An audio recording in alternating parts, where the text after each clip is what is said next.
मी महाराष्ट्र राज्याचा मुख्यमंत्री म्हणून माझी कामे निष्ठापूर्वक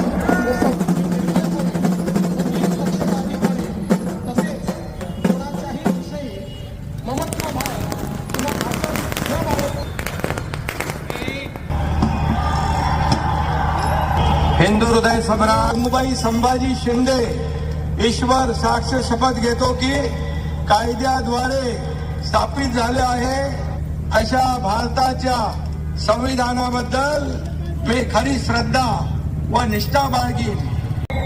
मी अजित आशाताई अनंतराव पवार गांभीर्यपूर्वक प्रतिज्ञा करतो की कायद्याद्वारे स्थापित झाले आहे अशा भारताच्या संविधानाबद्दल मी खरी श्रद्धा व निष्ठा बाळगीन. मी भारताची सार्वभौमता व एकात्मता उन्नत राखीन. मी महाराष्ट्र